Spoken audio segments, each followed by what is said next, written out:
नमस्कार दोस्तों, स्वागत है आपका प्रगति एमपीपीएससी यूट्यूब चैनल पर। लास्ट क्लास तक हमने 70 क्वेश्चन डिस्कस कर लिए थे। चलते हैं आज के पहले क्वेश्चन पर। आयुध निर्माणी बोर्ड ऑर्डिनेंस फैक्ट्री बोर्ड किस मंत्रालय के अधीन कार्यरत है? आपके विकल्प हैं गृह मंत्रालय, रक्षा मंत्रालय, पर्यावरण वन एवं जलवायु परिवर्तन मंत्रालय और नीति आयोग। तो इसका सही उत्तर है रक्षा मंत्रालय। चलते हैं इसकी व्याख्या देख लेते हैं और जान लेते हैं कि ऑर्डिनेंस फैक्ट्री बोर्ड अभी हाल ही में चर्चा में क्यों रहा है। तो व्याख्या में हम इसको देख रहे हैं। आयुध निर्माणी बोर्ड ऑर्डिनेंस फैक्ट्री बोर्ड रक्षा मंत्रालय के अधीन कार्यरत एक इकाई है और इसका प्रमुख कार्य क्या है? सशस्त्र बलों, अर्धसैनिक बलों को महत्वपूर्ण हथियार व गोला बारूद की आपूर्ति करना। अभी हाल ही में चर्चा में ये क्यों रहा है? क्योंकि अभी हाल ही में अक्टूबर 2021 की बात है, आयुध निर्माणी बोर्ड को भंग कर दिया गया। ठीक है, क्यों? आयुध कारखानों में कार्यात्मक स्वायत्तता, दक्षता बढ़ाने और नई विकास क्षमता एवं नवीनता लाने के उद्देश्य से आयुध निर्माणी बोर्ड की उत्पादन इकाइयों को 41 इकाइयों के साथ 7 रक्षा क्षेत्र के उपक्रमों में परिवर्तित कर दिया गया है। तो हमें ये ध्यान रखना है कि हाल ही में आयुध निर्माणी बोर्ड को भंग कर दिया गया है। उद्देश्य हमने बता दिया कि इसमें दक्षता लाई जा सके, स्वायत्तता और लाई जा सके, नवोन्मेष लाया जा सके। ठीक है, तो ध्यान रखना है। और चलते हैं आगे प्रश्न की ओर।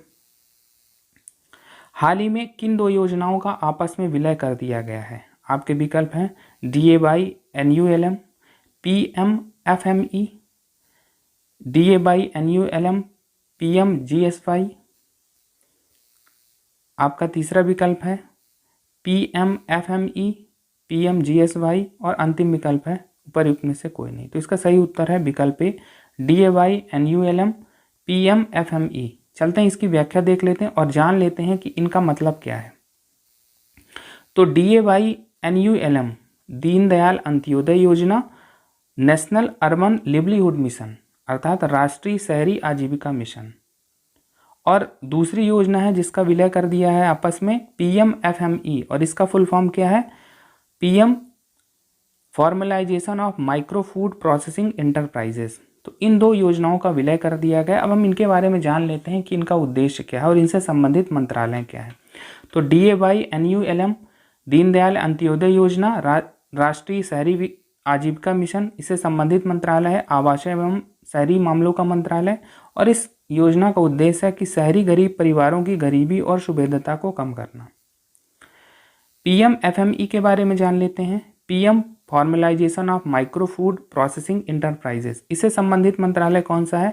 खाद्य प्रसंस्करण उद्योग मंत्रालय। अर्थात इसका आशय है कि यह खाद्य प्रसंस्करण उद्योग मंत्रालय की योजना है। क्या उद्देश्य है इसका? खाद्य प्रसंस्करण उद्योगों के उन्नयन हेतु वित्तीय एवं तकनीकी सहायता उपलब्ध कराना। तो अभी हाल ही में चर्चा में क्यों रही है? क्योंकि इन दोनों योजनाओं का आपस में विलय कर दिया गया है। तो प्रश्न ये पूछा जा सकता है, अगर पूछा जाएगा तो आपको ध्यान रखना है DAY-NULM national urban livelihood mission और PM formalisation of micro food enterprises. ठीक है, चलते हैं आगे। अगला प्रश्न GI टैग से संबंधित है। हाल ही में GI टैग जो मिले हैं तो उनसे संबंधित है। जैसे सोजत मेहंदी राजस्थान से संबंधित है, जुडिमा राइस वाइन असम से संबंधित है, नागा ककड़ी नागालैंड। तो इसमें सभी विकल्प सही हैं। हमको इम्पोर्टेंट जानना है कि इसमें यही जानना है कि ये उत्पाद किस राज्य से संबंधित है। जैसे सोजत मेहंदी का संबंध राजस्थान से है, जुडिमा राइस वाइन का संबंध असम से है, नागा ककड़ी जैसा कि नाम ही है तो नागालैंड से। तो ध्यान रखना है इसे। चलते हैं आगे, अगला प्रश्न देख लेते हैं। बहुत ही महत्वपूर्ण है ये प्रश्न। एक पहल अभियान का संबंध है पर्यावरण वन एवं जलवायु परिवर्तन मंत्रालय से, कानून एवं न्याय मंत्रालय से, नीति आयोग से, इनमें से कोई नहीं। तो इसका संबंध है कानून एवं न्याय मंत्रालय से। इसको अगर हम शॉर्ट में बात करें तो एक पहल अभियान का उद्देश्य है कि न्याय को आपके द्वार पर, आपके घर की दहलीज तक पहुंचाना। चलिए इसकी व्याख्या ही देख लेते हैं। एक पहल अभियान, इसका शुभारंभ हुआ है 17 सितंबर 2021। किसने किया है? केंद्रीय विधि एवं न्याय मंत्रालय। क्या उद्देश्य है? घर तक न्याय वितरण हेतु एक अखिल भारतीय अभियान है। जैसा कि हमने बताया कि न्याय आपके द्वार, यानी आपके घर की दहलीज पर न्याय। तो बस इतना ही जानना है इसमें। चलते हैं आगे, अगला प्रश्न देखते हैं, ये भी महत्वपूर्ण है। सुजलाम अभियान किस मंत्रालय की पहल है? पर्यावरण वन एवं जलवायु परिवर्तन मंत्रालय, गृह मंत्रालय, रक्षा मंत्रालय, जल शक्ति मंत्रालय। तो ध्यान रखना है जल शक्ति मंत्रालय। चलते हैं इसकी व्याख्या देख लेते हैं। जल शक्ति मंत्रालय द्वारा सुजलाम अभियान का प्रारंभ 25 अगस्त 2021 को किया गया और ये 100 दिनों का अभियान है, ध्यान रखना है। उद्देश्य क्या है इसका कि ग्रामीण स्तर पर अपशिष्ट जल प्रबंधन के द्वारा अधिक से अधिक ओडीएफ प्लस गांव का निर्माण करना। ओडीएफ प्लस का मतलब है कि खुले में शौच से मुक्त और उसमें प्लस और उसका उन्नत संस्करण, ठीक है। तो ध्यान रखना है, उद्देश्य ग्रामीण स्तर पर अपशिष्ट जल प्रबंधन के द्वारा अधिक से अधिक खुले में शौच से मुक्त प्लस गांव का निर्माण करना। और किस मंत्रालय की पहल है? जल शक्ति मंत्रालय की। ध्यान रखना है सुजलाम अभियान के बारे में। एक बात और महत्वपूर्ण है कि ये 100 दिनों का अभियान है। चलते हैं, देख लेते हैं अगला प्रश्न, ये भी महत्वपूर्ण है।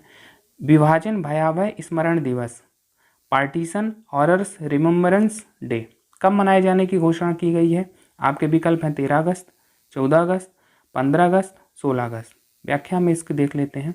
सही उत्तर है 14 अगस्त। विभाजन भयावह स्मरण दिवस 14 अगस्त को मनाए जाने की घोषणा की गई है। ऐसा क्यों?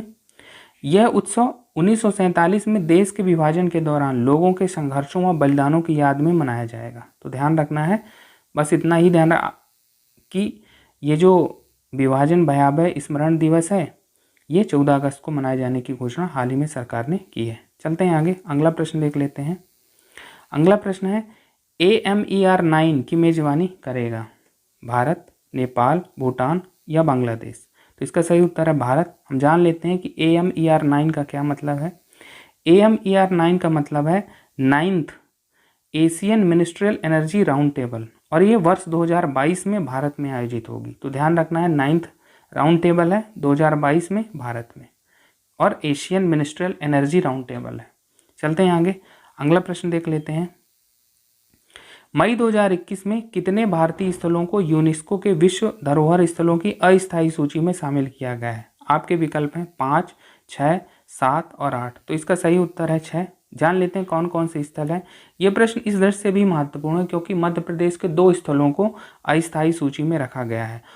और ध्यान रखना है कि ये यूनेस्को की विश्व धरोहर स्थलों की जो अस्थायी सूची है इसमें किसी भी स्थल को 1 वर्ष के लिए अस्थायी रखा जाता है, फिर स्थायी सूची में स्थान दिया जाता है। तो देख लेते हैं 6 स्थल कौन कौन से हैं। जैसा कि हमने बताया कि मध्य प्रदेश के 2 स्थल हैं, कौन कौन से? सतपुड़ा टाइगर रिजर्व, नर्मदा घाटी में भेड़ा घाट, लम्हेटा घाट, जबलपुर मध्य प्रदेश। इसके अलावा वाराणसी के घाट उत्तर प्रदेश, हायर बेंकल मेगालिथिक साइट कर्नाटक, मराठा सैन्य वास्तुकला महाराष्ट्र, कांचीपुरम के मंदिर तमिलनाडु। तो हमको ध्यान रखना, वैसे तो हम सभी ध्यान रखें क्योंकि हो सकता है सुमेलित करने में प्रश्न पूछ ले। और सबसे ज़्यादा महत्वपूर्ण कि हमको 2 स्थलों के नाम ध्यान रखने हैं, सतपुड़ा टाइगर रिजर्व और नर्मदा घाटी में भेड़ा घाट, लम्हेटा घाट। चलते हैं आगे, अगला प्रश्न देख लेते हैं। भारत को हाल ही में संयुक्त राष्ट्र आर्थिक और सामाजिक परिषद में कितने वर्ष के कार्यकाल के लिए चुना गया है? आपके विकल्प हैं 3, 4, 5 और 6 वर्ष। तो देख लेते हैं इसका उत्तर। भारत को संयुक्त राष्ट्र आर्थिक और सामाजिक परिषद ECO-SOC में 3 वर्षों के कार्यकाल 2022 से 2024 के लिए चुना गया है। अब हम जान लेते हैं कि संयुक्त राष्ट्र आर्थिक और सामाजिक परिषद के बारे में, ठीक है। तो ये संयुक्त राष्ट्र की एजेंसी है, स्पेशलाइज्ड एजेंसी है और इसकी स्थापना 26 जून 1945 में की और इसमें सदस्य देश 54 है, 54। क्या उद्देश्य होगा इसका? जैसा नाम है वैसा ही इसका कार्य है कि ये महासभा को आर्थिक और सामाजिक मामलों में मदद करती है, ठीक है। चलते हैं आगे और आज का अंतिम प्रश्न देख लेते हैं। भारत का पहला समर्पित एक्सप्रेस कार्गो टर्मिनल कहाँ स्थापित किया गया है? विकल्प हैं बेंगलुरु, दिल्ली, मुंबई या चेन्नई।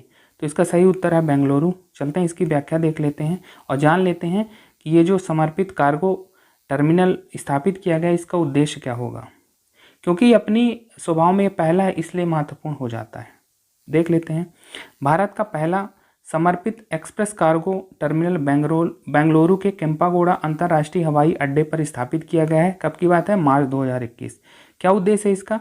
यह विशेष रूप से अंतर्राष्ट्रीय आयात व निर्यात हेतु डिजाइन किया गया है। तो ध्यान रखना है इसके बारे में कि भारत का पहला समर्पित एक्सप्रेस कार्गो टर्मिनल बेंगलुरु के केम्पागोड़ा अंतर्राष्ट्रीय हवाई अड्डे पर स्थापित किया गया है, क्योंकि ये पहला है इसलिए महत्वपूर्ण है।